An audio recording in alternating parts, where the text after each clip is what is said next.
الحمد لله العلي العظيم، والصلاة والسلام على رسوله النبي الكريم وعلى آله وأصحابه الذين نالوا منه الفوز العظيم. أما بعد، فأعوذ بالله من الشيطان الرجيم. بسم الله الرحمن الرحيم. الحمد لله رب العالمين، الرحمن الرحيم، مالك يوم الدين.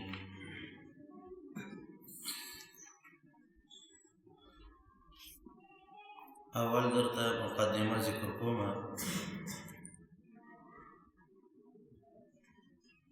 په دې مقدمه کې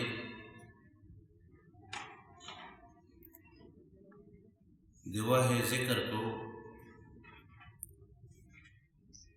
او د وحی ضرورت. اول د وحی ذکر کو او د وحی ضرورت، بیا دریم نمبر د وحی اقسام،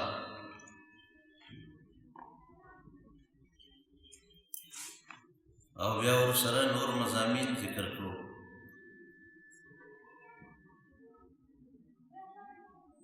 اول د وحی تذکره درته ذکر کړو، او وحی ته څه ضرورت دی.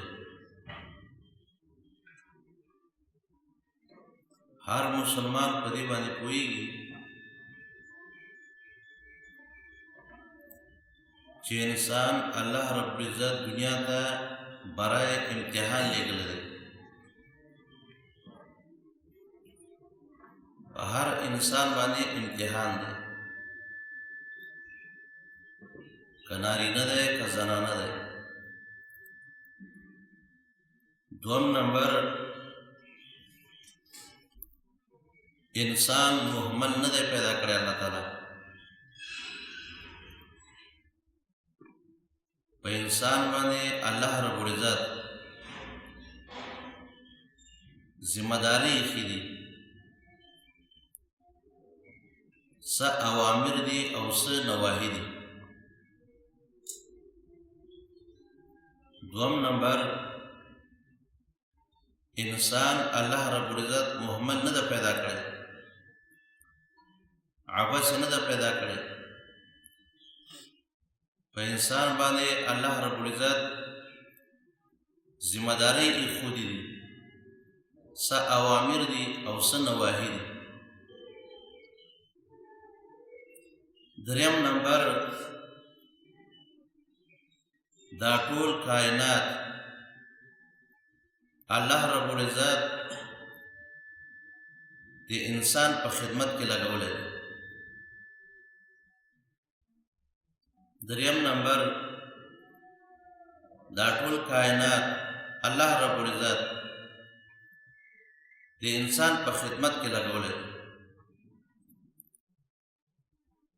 څلورم نمبر، د هر انسان دپاره دوه خبرې ضروري دي. یو چې دا کائنات او کائنات کې څه دي، نو یو خبره د هر انسان لپاره ضروري ده چې د دې کائنات د څیزونو نه د صحیح فایده اوچته کړي. یوه خبره دا انسان لپاره ضروري ده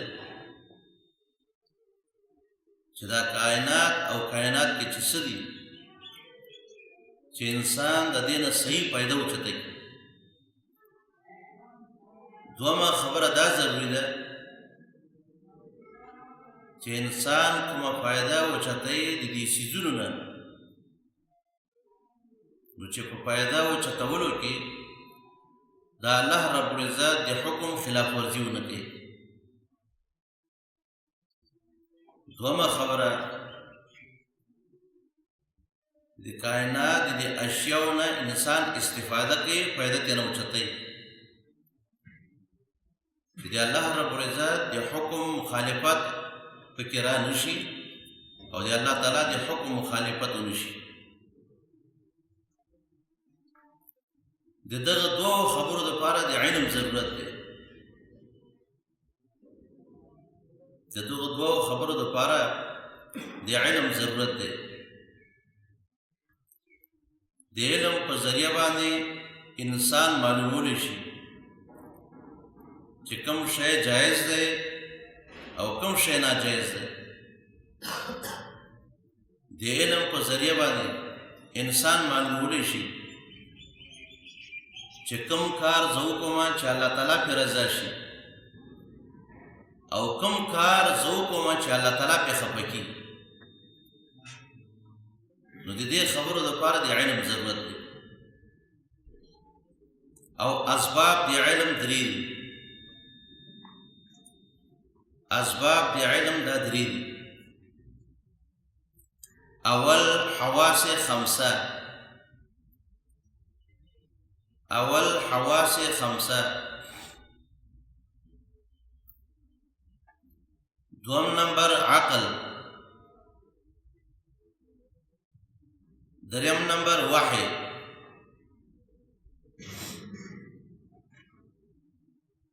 اسباب د علم درې دي. اول حواس خمسه. دوم نمبر عقل. دریم نمبر وحی. حواس خمسه. حواس جمع ده حاستون ده. دا قوت ته وایي. د انسان په بدن کې الله رب العزت 15 قوتونه ایښودي دي. حواس جمع ده حاستون ده. حاسه قوت ته ویلی کېږي. د انسان په بدن کې الله رب العزت 15 قوتونه ایښي دي. نمبر 1 اول قوت باصره. په سترګو باندې لیدل. په دې کې الله رب العزت یو طاقت ایښودی دی. په سترګو موږ او تاسو لیدل کوو. نو اول قوت باصره. دوم قوت سامعه. د اورېدلو قوت. هر انسان کې الله رب العزت قوت سامعه هم ایښی دی. قوت سامعه معنا ده د اورېدلو قوت. موږ او تاسو په غوږونو باندې خبرې اورو. قسمه قسم خبرې پرې اورو. نو دا قوت سامعه ده. دریم قوت شامه. د هر انسان په بدن کې الله رب العزت قوت شامه ایښی دی. د بوی کولو طاقت. د بوی کولو قوت. چا عطر لګولی وي خوشبو انسان محسوسوي. که چا ځان سره یو مجلس ته بدبویي راوړی وي یا یې جامې خولې وي نو انسان بدبویي محسوسوي. دې ته ویلی کېږي قوت شامه. څلورم قوت قوت ذائقه. د څکلو طاقت. قوت ذائقه د څکلو طاقت. دا په دې ژبه کې الله رب العزت یو رګ پیدا کړی دی. د هغې په ذریعه باندې سړی د خوراکونو انسان د خوراکونو ذایقه معلومولی شي. تریخ دی دا په دې باندې معلومیږي. خوږ دی دا په دې ژبه باندې معلومیږي. دې ته ویلی کېږي قوت ذایقه. پنځم نمبر قوت هغې ته وایي قوت لامسه. لاس دی دې ته قوت لامسه وایي. په دې لاس باندې ګرم معلومیږي، یخ معلومیږي، کلک معلومیږي، نرم معلومیږي. دا 15 قوتونه دي. د هر انسان په بدن کې الله رب العزت لیکي دي، که نارینه دی که زنانه دی که کافر دی که مسلمان دی. دې ته وایي حواس خمسه. په دې وجه باندې شاه ولی الله محدث دهلوي رحمه الله لیکلي چې دا پنځه منځونه الله رب العزت فرض کړي دي. یو وجه همدا ده چې انسانه تاکې ما پنځه قوتونه ایښودي دي، د دې پنځه قوتونو په ذریعه باندې تا ته علم حاصلېږي. نو قوت باصره مې درله درکړی دی، د سحر لمونځ وکوه. قوت سامعه مې درکړی دی، د ماسپښین لمونځ وکوه. قوت ذائقه مې درله درکړی، د مازدیګر لمونځ وکوه. قوت شامه مې درکړی، د ماښام لمونځ وکوه. قوت لامسه مې درکړی، د ماسخوتن لمونځ وکوه. دا شاه ولی الله محدث دهلوي رحمه الله ذکر کړي دي.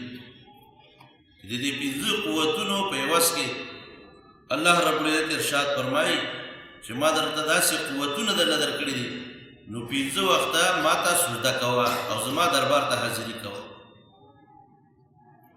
دا پنځه قوتونه دي. په دې پنځه قوتونو سره انسان ته علم حاصلېږي.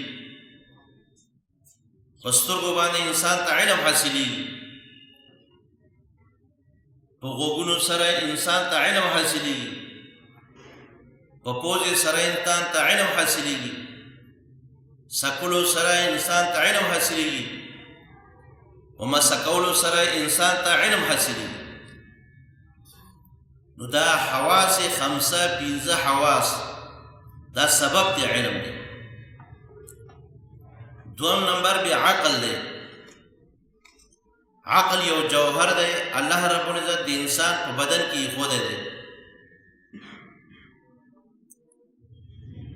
عقل دا د انسان په بدن کې الله تعالی یو جوهر ایښودی دی، ښه او بد پې معلومولی شي. اوس تاسو ترتیب ته وګورئ، اسباب د علم درې دي. حواس خمسه، دوم نمبر عقل، دریم نمبر وحده. اوس ما درته مخکې مقدمه کې ذکر کړی دی وحی ضرورت. وحی ته څه ضرورت دی؟ وحی ته ضرورت داسې دی، بعضې څیزونه په حواس خمسه معلومیږي، په عقل نه معلومیږي. بعضې څیزونه په حواس خمسه معلومیږي لیکن په عقل نه معلومیږي. بعضې څیزونه داسې دي چې په عقل معلومیږي، په حواس خمسه نه معلومیږي. او دریم نمبر بعضې اشیاء داسې دي چې نه په حواس خمسه معلومیږي او نه په عقل معلومیږي، هغه په وحی معلومیږي. د هر یو مثال درته ښیم. بعضې څیزونه داسې دي چې هغه په حواس خمسه باندې معلومیږي. لکه زه هغې به ستاسو ته یو مثال ذکر کوم.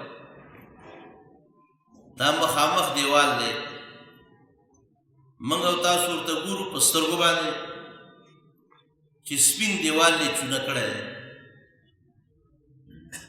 دا اوس په حواس خمسه معلومیږي، یعنې په قوت باصره د سترګو په ذریعه باندې معلومیږي.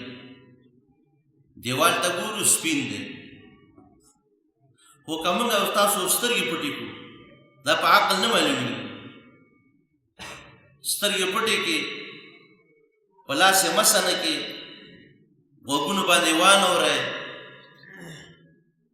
په ژبه باندې ونڅه کې، په پوزه باندې بوی نه کې، سترګې پټې کړه. دا دیوال په عقل نه معلومیږي چې دا تور دی که سپین دی. نو ګورئ په حواس خمسه یو شی معلومیږي، په عقل نه معلومیږي. دیوال دی سپین دی، دا په قوت باصرې یعنې په حواس خمسه باندې معلومیږي، په عقل نه معلومیږي. دوم نمبر یو شی به په عقل معلومیږي خو په حواس خمسه باندې معلومیږي. لکه مثال همدا دیوال دی. دا دیوال